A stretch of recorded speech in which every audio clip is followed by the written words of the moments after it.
The New Quantum Era, a podcast by Sebastian Hassinger and Kevin Roney.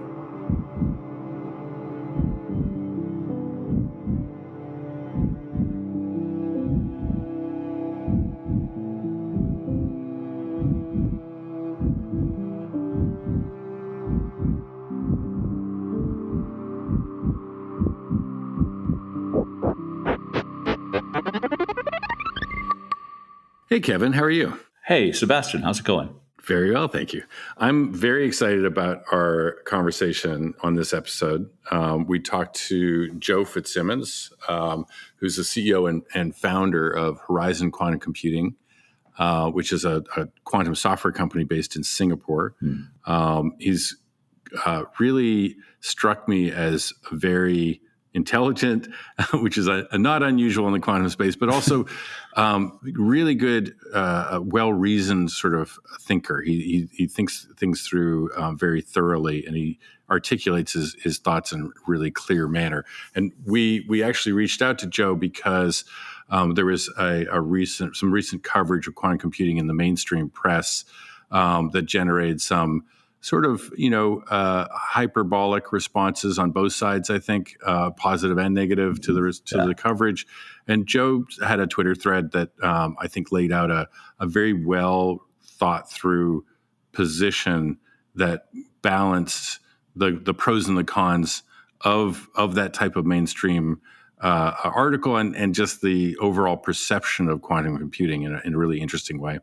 Yeah, exactly. I felt like he has just a nice, sober, balanced tone of both being, skeptical about some of the hype, but also, I mean, he's a long-term, within the next decade or so, optimist. Yeah. That's a hard balance to get right. I mean, if you're somebody of rigor and authority in the field, That's right. I think he does it quite well. That's right. I just for the sake of helping our audience, some of the controversies related to this Time cover story, I guess, called Quantum Computers Can Solve Countless Problems and Create a Lot of New Ones. I think that first hit the wire back in January 26th of this year. That's right. So yeah, that was the kickoff of some, kerfuffle within the quantum computing space. Yeah, and some of it was warranted. There's definitely some factually incorrect claims made in the article, but some of the criticism I think was over the top because, and it happens whenever there are clear sort of statements that quantum computing has this enormous potential for disruptive change or transformative change.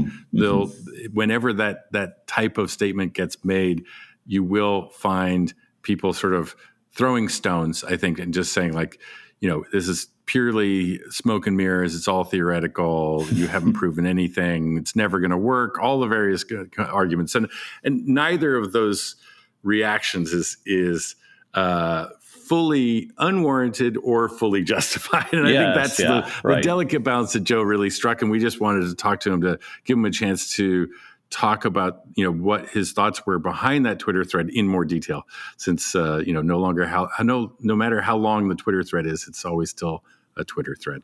There it is. Well, great. So here's the interview with Joe.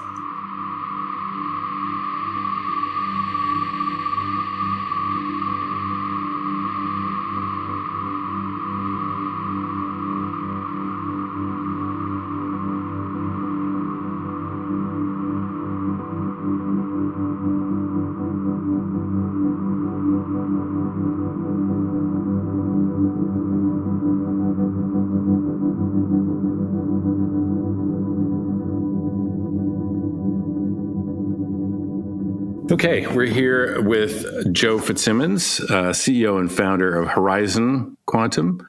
And Joe, you live in Singapore, right? Yeah, I do. Well, thank you very much for joining us at this time. How long have you been in Singapore? I moved out here at the end of 2010. So this is, I think, the start of a little over 12 years. So you must feel like a local by now. Wow. Yeah. Well, I mean, it takes some time, but it's probably one of the easiest places to live and to fit in. Yeah, I've been very impressed with Singapore when I've gone there. I just went there last. Actually, we saw each other last summer when I was there. So I would love to hear how you ended up starting a quantum computing startup. Can you take us through that history? Yeah, sure. So, I mean, I guess different people have come to this industry through different paths. Mine, I guess, I see as the kind of most traditional path in some sense, even though it's a very young industry. I did my undergrad in theoretical physics and went straight into a PhD in quantum computing. So I was exposed to quantum computing in the last year of my undergrad, which would have been 2003, 2004. In what school? I did the undergrad in University College Dublin. Okay. So I applied for PhD programs. I got accepted to one in NUI Maynooth, which is a small university in Ireland, a little bit outside Dublin. So I went there to start my PhD, and then, significantly less than 6 months in, my supervisor met with me and explained that he'd accepted a position in Australia and I could move over there, that there'd be a place for me there. But, the way things were going, I was going out with a girl at the time. We're now married, so I guess I made the right choice to not leave. Yeah, guess you did. Way to go, yeah. But so I started looking for new positions, found another opening in Oxford, moved over there. I'd already started the PhD in Ireland, so I had some experience from there. So I went through the PhD, the DPhil in Oxford pretty quickly, so 2005 to 2007. And then I was a fellow in Merton College for up until the end of 2010. And that's pretty unusual for an undergraduate program to have quantum computing at that point in time. That's very early adopter kind of mentality there in Dublin. Yeah. Do you think that's typical of the? I mean, is there some reason why there was that sort of advanced thinking in that university? I can't necessarily explain the logic behind it because I wasn't part of those decisions. I've been involved in curriculum decisions since I was a professor after I moved to Singapore. Right. But it was kind of an odd arrangement because it was the only course that we didn't take in the university. So we had to go to the Dublin Institute for Advanced Studies, which is somewhere between UCD, where I went to university, and Trinity College Dublin. And people from both universities were going there for this one quantum computing course. There was a professor there who had worked on some quantum information problems, some quantum computing problems. So it was an interesting course. It was interesting to get exposed that early on to it. I say early. It was a decade old at that point. But still. Yeah, still that's way back. Impressive. Yeah, good stuff. Early start, no doubt. Absolutely. And defining your PhD, when you said you did a PhD in quantum computing, was it sort of formally recognized as being specifically quantum computing or quantum information science? Or Oxford DPhils don't say departments on them; they just say the title of the thesis. I see. So mine is like Architectures for Quantum Computing under Restricted Control. Oh, interesting. Very cool. So it was mostly about, how to build a quantum computer if you can't get access to all of the operations you may want. So if you have to entangle qubits by making optical measurements, for example, like in ion traps now, or if you have to do the same operation to every qubit, because, perhaps you can't resolve each individual qubit. Interesting. Turns out it's possible in both cases. You can make universal quantum computers. Right. That's interesting. So, at that point, what was the year again when you were doing your PhD? By the time you got to Oxford, is 2005 to 2007. Right. Yeah. Right. So very early days of experimental realization of qubits, and I think there's some superconducting early experiments, NMR primarily, and some early trapped ion at that point, right? Well, so NMR and trapped ions have been around for, close to a decade at that point Oh, in okay, terms okay. of experimental demonstration of quantum information processing. Superconducting qubits were at a much earlier stage of development. So if you look through the kind of history of superconducting qubits, the coherence time on superconducting qubits has changed dramatically over the last 20 years. So ions less so, right? But ions are the same now as they were, as they've always been, as they were since the Big Bang. Presumably, as they always will be, right? Yes. Yeah, exactly. So, so you see less change there than you do in superconducting qubits. But the net result of this is that superconducting qubits were not the most promising system at that time. So my knowledge of superconducting qubits is significantly less than other kinds of systems, whether that be like NMR or ion traps or optical quantum information processing or like NV centers, things like this. Right. That's an interesting perspective. I mean, I wonder, would you classify as an optimist or a pessimist on the transmon architecture, the superconducting qubit architecture? What do you think? Is it still in your mind the plausible leader to get to quantum advantage? Oh, I mean, it certainly picked up steam over that intervening 17 years. There's been a lot of development. So what I would say is that I'm not an experimentalist. I'm not the best one to tell you what the best way to build a quantum computer is. And I am occasionally reminded of that. But if you look, if you look at what the community kind of judges, one way you can do this is there's a report that's written every year for the Global Risk Institute. Marco Piani and Michaela Mosca write it. And they ask about 50 people in the community, generally experts in different areas, algorithms, error correction, fault tolerance, and experimental systems. And they ask them basically questions that are used to estimate a timeline to quantum computers posing a risk to cryptography, and in particular to RSA 2048. And one of the questions that you're asked as a respondent on this survey is to rank the systems as most likely and least likely in terms of getting to this threshold. Now, it's not asking you about 1,000 years from now, what will quantum computers look like? It's about this one particular threshold area. This one use case. When you build a system with about 6,000 logical qubits that can support, several billion or tens of billions of operations without error, that's a particular size system.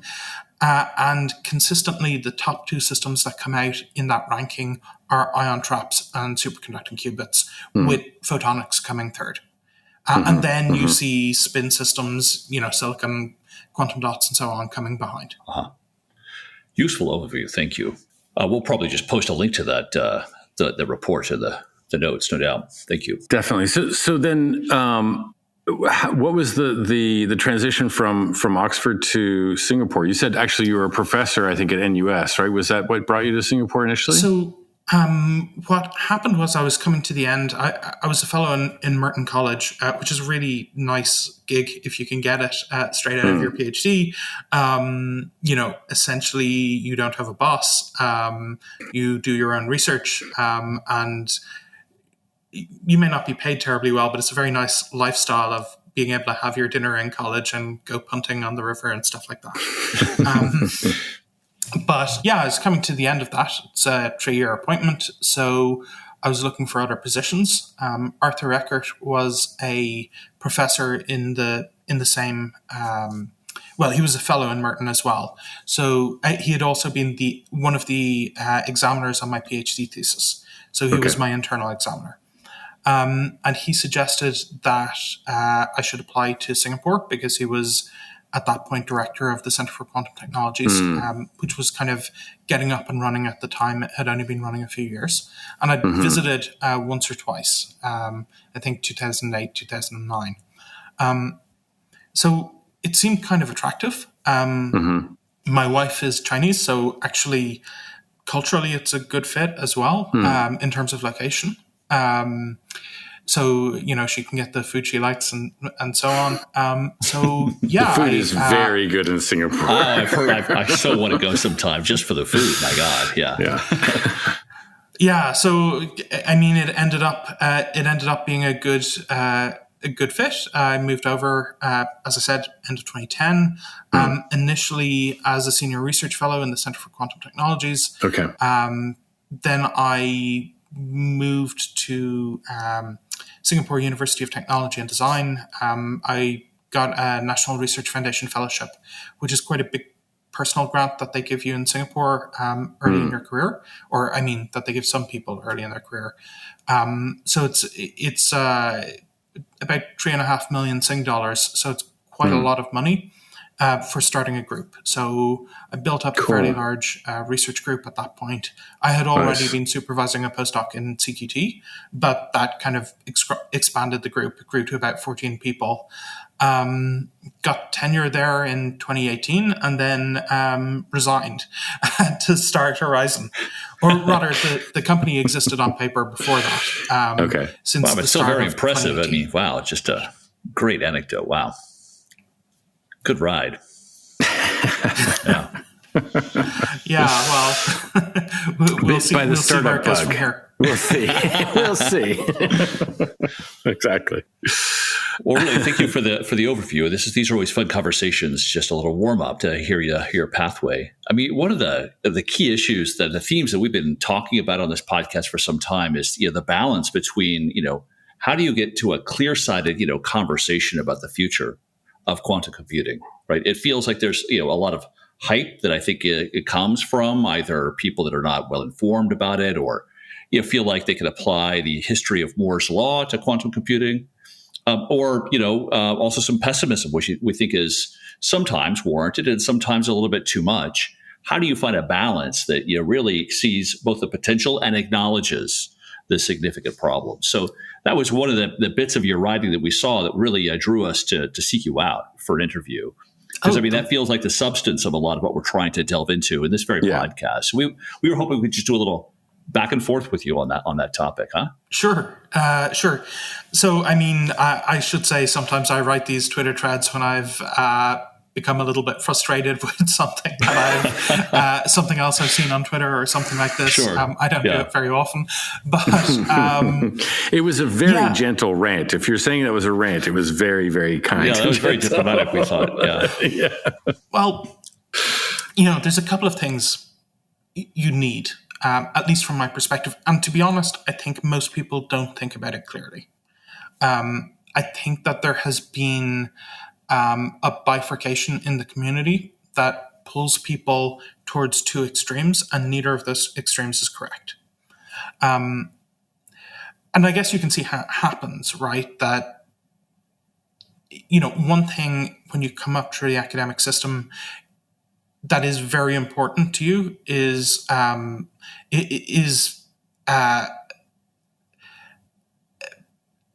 let's say intellectual honesty and rigor, and it's really important not to be telling stories about the world as it is supposed to be that are not accurate. Right. So if you if you look at it this way, you can look at some of what has happened in the quantum industry, and you can see a lot of hype. You can see plenty of statements that are not true.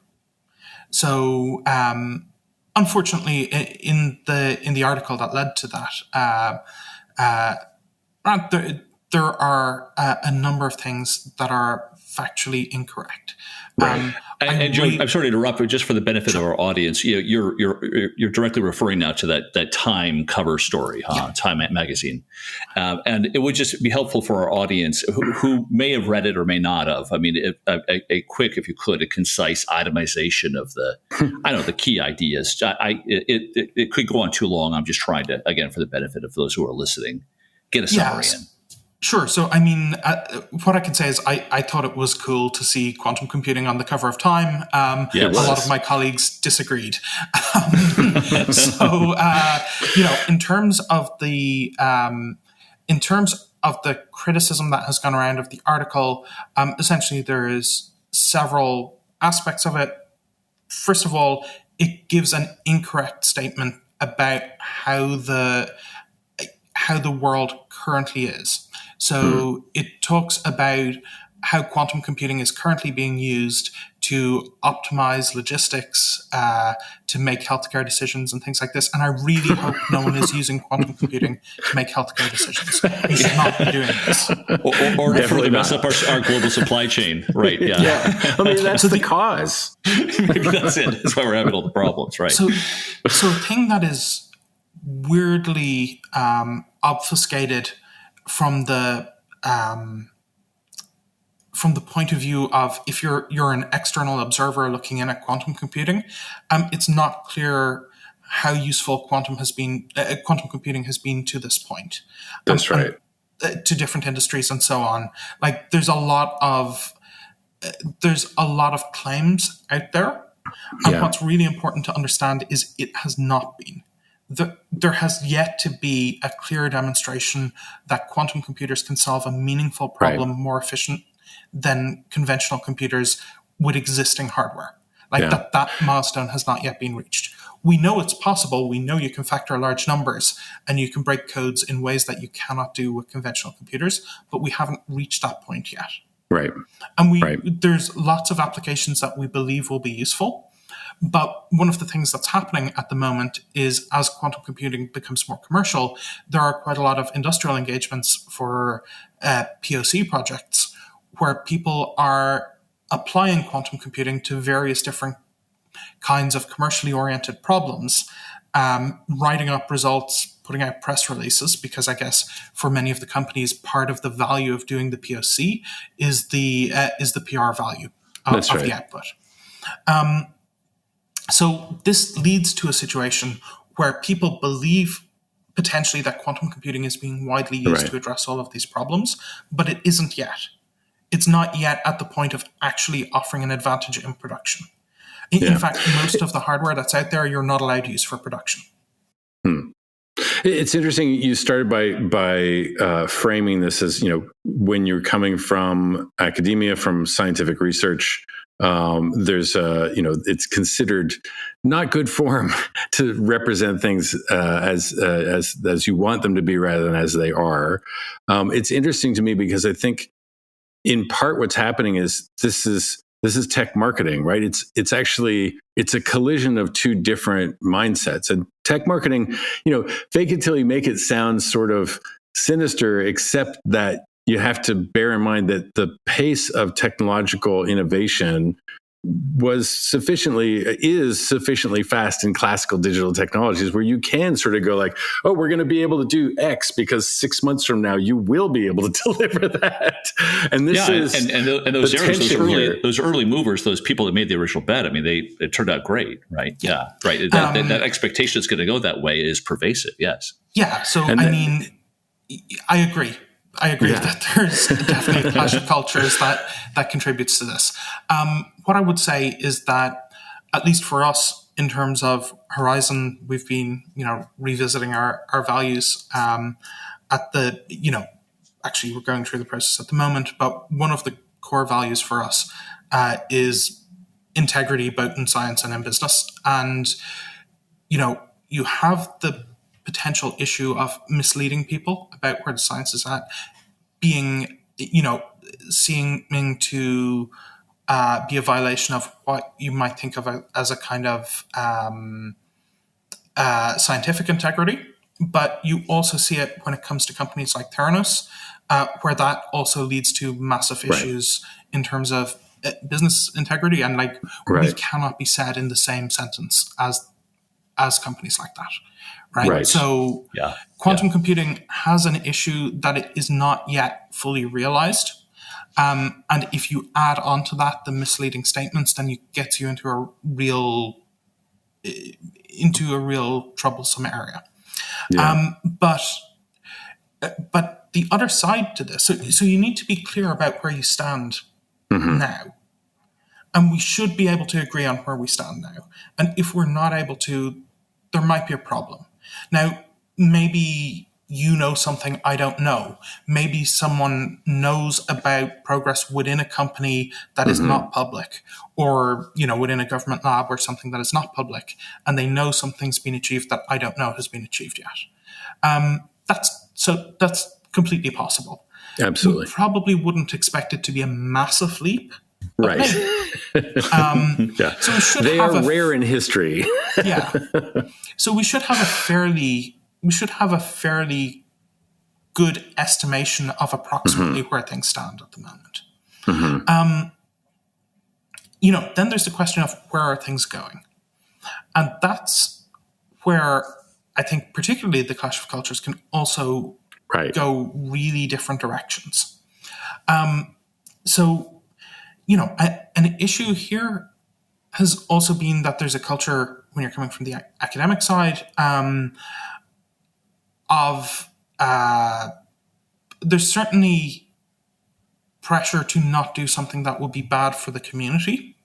And one of the things that has been seen historically as being bad for the community is saying that you're going to build a quantum computer.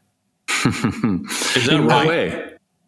Because the idea, at least my sense of where this is coming from is that if you say you're going to build a quantum computer, you draw in funding to do it and you fail to deliver, then those same funding agencies will be reluctant to do it. Right. For other teams that might be able to do it. Yes, right. Yeah. And to be brutally honest, every experimental effort believes they're the only experimental effort that can work. Have you noticed that? It is a bit of a religious landscape in a way. It's like my qubits are the only true qubit. So it's just. I'm sorry, Joe. I have to intervene for the backstory on this. How many research projects tried and crashed and burned on? There's been a few. We see the prominent successful examples, but the ones that are dead are kind of forgotten. Do you know how many have been? Sure. If you look back, even before I entered the fields, there were attempts to build quantum computers that just turned out to be much harder than people thought they were going to be. Certainly, in the I've gone through several phases. I have this. I have these slides that I show sometimes in public talks of the number of qubits with time, and it kind of increases up to about 2005 and then kind of stagnates and then starts increasing again around 2016.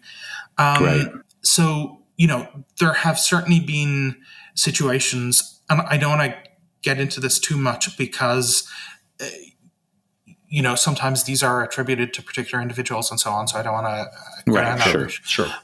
There have definitely been situations in the past where people have felt that this has happened. For sure, there was a very strong backlash against D-Wave in the mid-2000s for making claims that they were building quantum computers that they clearly did not have, that they were not building. And that led to, that there's many examples on this front, but it happens in that academic realm as well. So there's this notion of endangering funding. And I think one thing that's sometimes missed is that the funding won't continue forever. The funding is now at a higher level because people sense it's closer. That's right. And if we don't deliver now, that funding's going away. You can't preserve it. You actually have to use it to make forward progress. Right. It might result in a bit of a temporary winter, and maybe quantum funding would return. Just like artificial intelligence and others, there were there ebbs and flows of spikes of enthusiasm. AI winter's long. Yeah, it was not fun, for a lot of people. Yeah. So, there's a couple of sides to it, but you could burn funding for 15 or 20 years, right? Yeah, if easy. Sure. If the current moment, if it fails, we just stall out a qubit, at a couple of hundred qubits that are noisy, and we cannot get beyond that, then it's it's going to put everyone off quantum computing for quite a long time. Right. Now, I don't think that's going to happen. Right. But, there is that danger. What you're saying is that is in the back of the mind of people who would basically would have a negative opinion. As you said, it may harm the community, that taking that funding is setting up a failure condition that'll spoil the funding well for a long for many time, others, potentially. Yeah.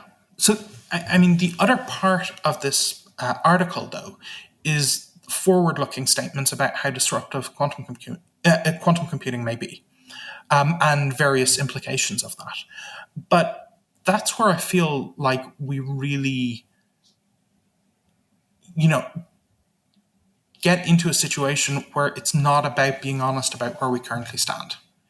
It's about different possible futures. And realistically, I'm not sure if you come up through a path like I did, you're all that much better placed to talk about where things are going than if you came up through the tech industry, for example. Interesting. Yeah. It's speculative. It is you just speculative. Need an imagination. And we're missing things. So, right. If you come up through the academic path, you don't necessarily have the same perspective in terms of how capital can change, can lead to rapid change, because mostly you're talking about small research groups doing things. And they can have more funding or less funding, but it's not at the point of like TSMC building a fab, right? Kind of level, right? So if you look at the projected costs of 2-nanometer fabs, they're about the same as all of the money that has been spent or committed in quantum computing over all time to this point, right? In terms, including forward commitments, right? So I don't think people in the field really have that sense of the scale. Of what happens. And I also think they're a little bit more distant from what has happened in the history of computing. I looked it up the other day, and the first computer I had in the processor had 3,500 transistors. Right. My laptop definitely does not have 3,500 transistors in the processor. Probably just a few more. It probably has one in every key. It has 3,500 transistors. Every key in the keyboard. So we're getting to a point where actually the number of qubits we have and so on, they're starting to look not that dissimilar from reasonably early PCs and so on. We lack memory, though, and that's an issue. Yeah. And we haven't really gotten to a point where we've componentized the systems. So at the moment, everyone's trying to build these giant monolithic processors that are everything.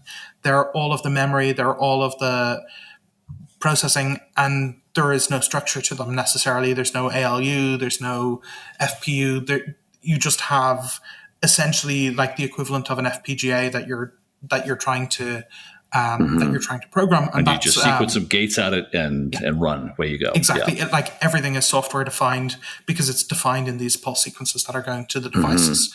For most systems, I guess optical systems are a little bit different in that sense. So you're in this situation where actually the systems are starting to look like systems from maybe the history of computing. Noise level is a bit high, but we've had noise before in computers. Yeah. Error correction is used now in, whether that be on large scale systems or whether it be communications links and so on. Right. And do you think part of the issue might be like over indexing on, Shor's algorithm was sort of the quantum shot around the world. And as you said, you referenced before, you get, 6,000 fault tolerant qubits and you can crack most codes that exist today. Are we expecting too much? Are we expecting to get to there, like a big bang where we get a system that does that? And that's where everyone's sort of anchoring on that level of functionality, maybe not specifically around cryptography, but that level of functionality of a very robust, mature system. When, as you said, your first personal computer had 3,500 transistors. There was a whole era of that we forget about now of even pre-microprocessor electronic computers that were doing real work in specific use cases that might actually unlock that industrial interest and therefore scale that you were describing before. I guess the answer to this is that I don't really know. For sure, you can do things that are smaller than Shor's algorithm. You can do it with smaller than 6,000 qubits. I think there's estimates that some of the chemistry algorithms start to work around 200 qubits. Right. Yeah. But these are low noise qubits. Now, if you ask me what path does quantum computing take from here, I'm not sure that it's each qubit encoded in 1,000 physical qubits. I'm not sure I believe that that's where we go. We might demonstrate it. You might see it demonstrated with a couple of logical qubits. That being the leading sort of strategy for error correction is having a logical qubit that's made up of a physical, collection of noisy qubits. Yeah, so quite a few efforts look at surface code encodings, for example, where you're imagining encoding a single logical qubit into maybe 1,000 or even 10,000 physical qubits. And that's very wasteful. We don't do that in classical computing. Right. And there's not really a clear reason why we would have to quantum mechanically. We know that it's possible to do many-to-many encodings or few-to-many encodings rather than one-to-many. And that would certainly save a lot. But it's less explored from the point of view of fault-tolerant gate sets and so on. Interesting. But really, these things are very sensitive to the noise rates of the individual qubits. If you bring that noise rate down, you need less qubits for the encoding. And that's clearly what has to happen. And that's, that's an argument for why ions are good, because actually there's not that many different sources of errors and you can start knocking them off one at a time. Right. And as you knock them off, you just gain more and more nines. Right. Now, I'm not saying it's easy to knock off these sources of error, but there are at least finitely many of them. Right. Superconducting qubits is a little bit different because they're manufactured. They're not perfect by their nature. But still, the performance of superconducting qubits has increased and increased and increased and increased. And we're still a long way from having essentially errorless qubits. But you can see a path where actually the control over the systems gets significantly better so that you're well below the fault-tolerant threshold. And at that point, the effort you need to put in is much smaller. Interesting. So if you tell me that you are going to try to make a fault-tolerant quantum computer and your individual qubits, they are good to, let's say, 7 nines or 8 nines, then that's not going to be so hard for you, actually. Right. If you tell me they're good to 2, it's going to be really hard. Yeah. You're going to need an enormous system. So it's an interesting analogy or comparison you're making between, how at some point quantum computing might take on the shape of maybe a Moore's law, kind of like growth curve as you say, you've seen in silicon for the past many decades. Well, it is already. Yeah, well, starting to. The data perhaps seems limited, but it looks interesting. Do you feel then pretty certain that curve's going to continue? Are you firm on that prediction? So what I would say is, if you look back to the start of first experimental demonstrations, and you plot the data points for the largest number of physical qubits in a system, I'm only talking about systems where you can perform all of the gates.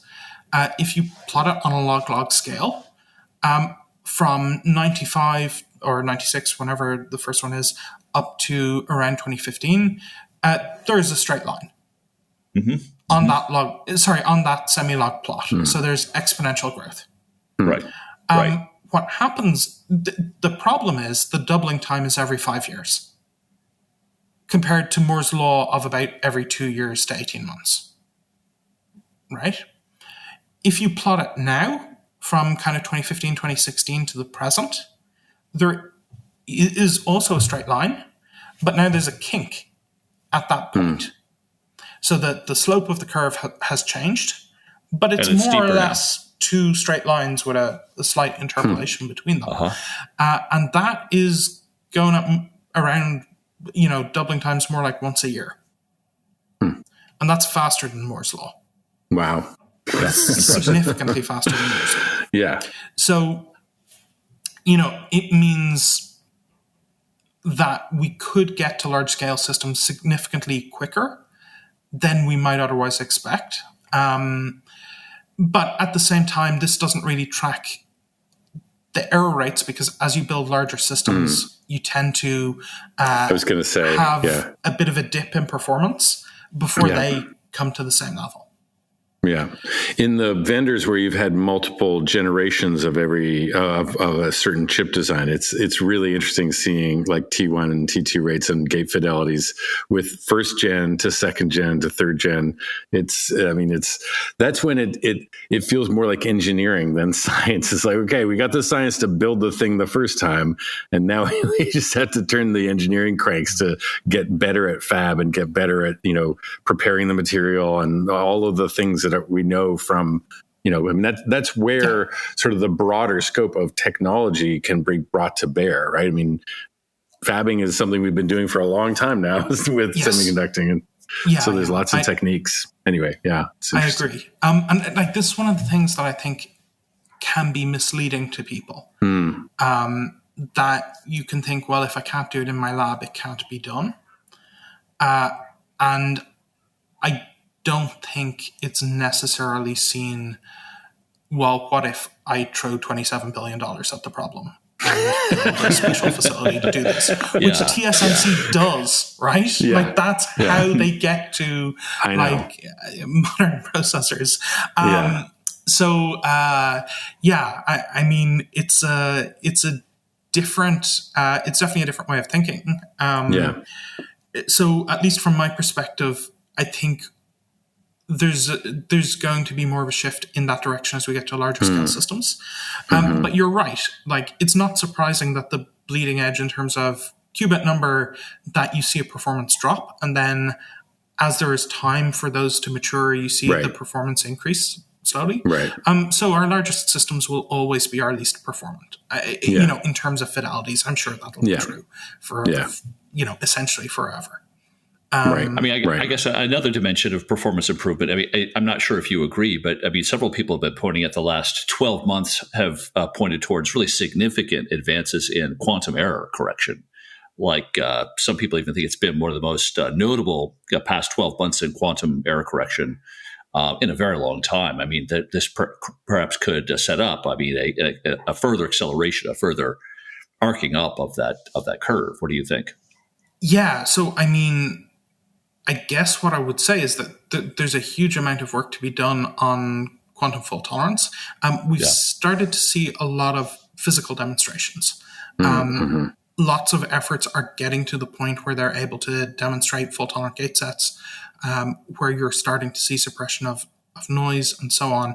So we're getting closer to that kind of demonstration of sustained error correction, sustained fault tolerant operation.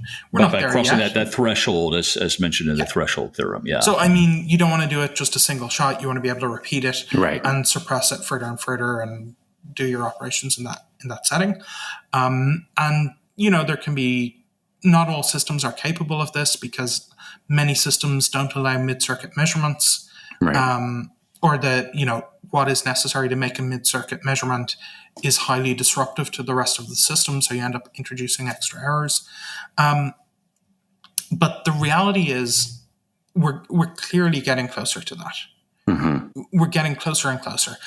At the same time, from the theory, you're seeing improvements as well.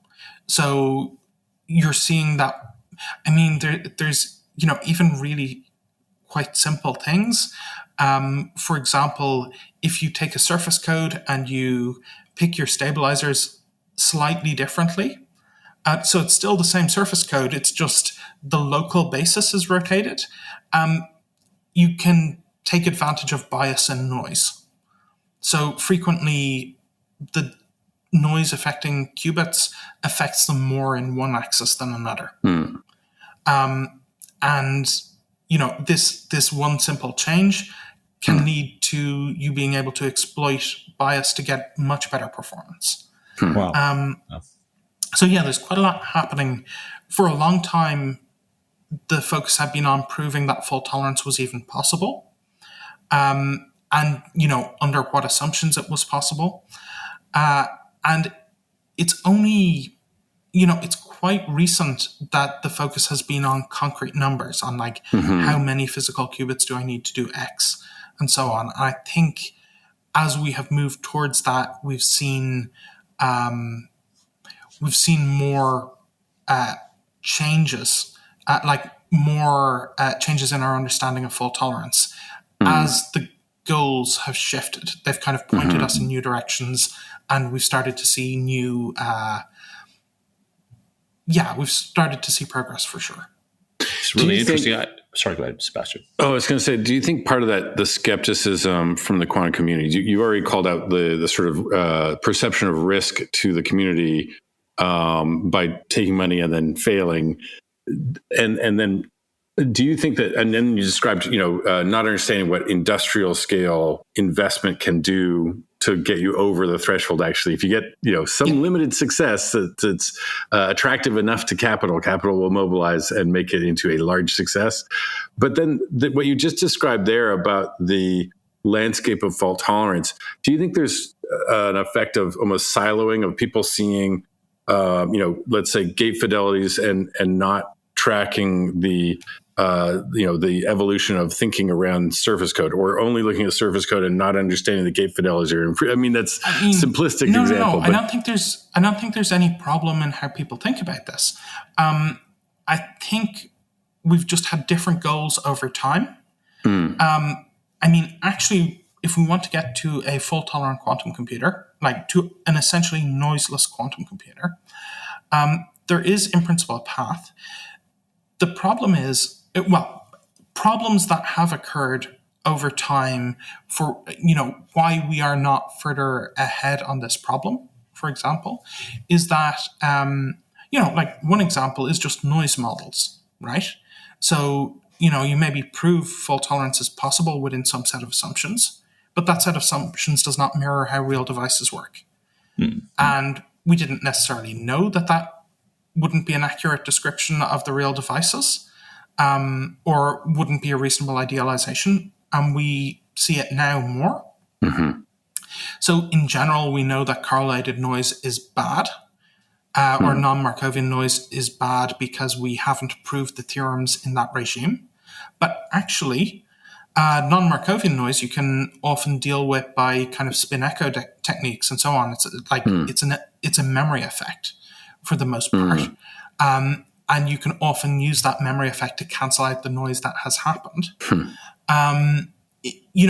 So these things which are bad in terms of the theorems, because you've entered a regime where the theorem assumptions no longer hold, they're not actually necessarily bad. And figuring out how to take advantage of some of these things is important. So even biased noise, if I remember correctly, the first time I really came across that being examined properly was, I think I saw a talk at QEC in 2007 when I think it was Panos Eliferis and John Prescott had a paper that was showing that you could get much higher thresholds if the noise was biased. But, getting to that point, not having... you can prove different things if you have to assume it's like adversarial noise, or if you're assuming it's like stochastic poly noise, or like whatever your assumption on the noise is, they lead you to different conclusions. But actually what we care about is the real devices. And as we start to see more of the constraints and more of what's actually happening in those devices, it will lead us in new directions. Yeah, for sure, because we'll be getting closer to what's actually possible.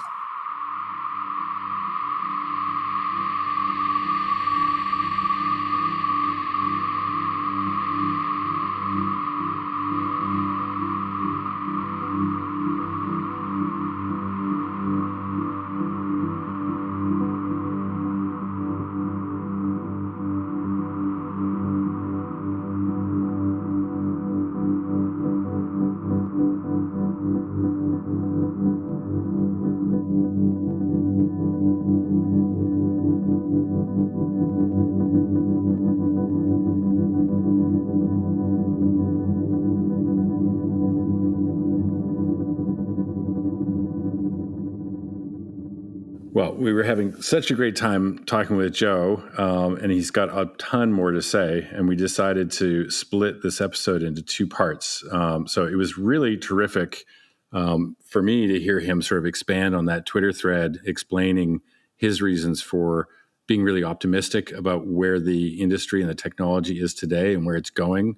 And I thought in particular it was really interesting just sort of pointing out how academia may not be fully grasping what you can accomplish when you really can mobilize mountains of capital to get something done. Yeah, no doubt. I mean, we try on this podcast. I hope it's coming off to set a sober balance, right, between the optimism, but also being resistant towards the marketing hype. But I think he's got a valid point there. I mean, look at the huge transformation that happened in the 20th century around space and orbital technologies. Mm-hmm. I mean, there was this lead up for like over 100 years of like huge theoretical breakthroughs and experimental results. I mean, the likes of Robert Goddard and all this amazing rocketry he did back then, rather obscure at the time, but still, I mean, it wasn't really a lot of effort, but good, powerful contributions, or also the mathematics of Tsiolkovsky's equation for orbital calculations and how much fuel you have to get up on orbit.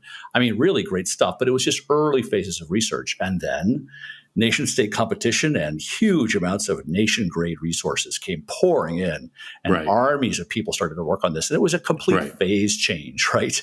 In the race to the moon. So I think he's got I think a valid point here. Yeah, I agree, and I thought that that's a great example of the race to the moon. And I thought his current example of sort of like the capital it takes to build a 2 nanometer microprocessor fab is something on the order of $27 billion, which TSMC is currently investing in building that fab, because that it's justified because of the size of the opportunity for that advanced technology. Crazy chunk of change right there, yeah. Many times more than has been invested in quantum computing as a whole to date. Top to bottom. There it is. Top to bottom.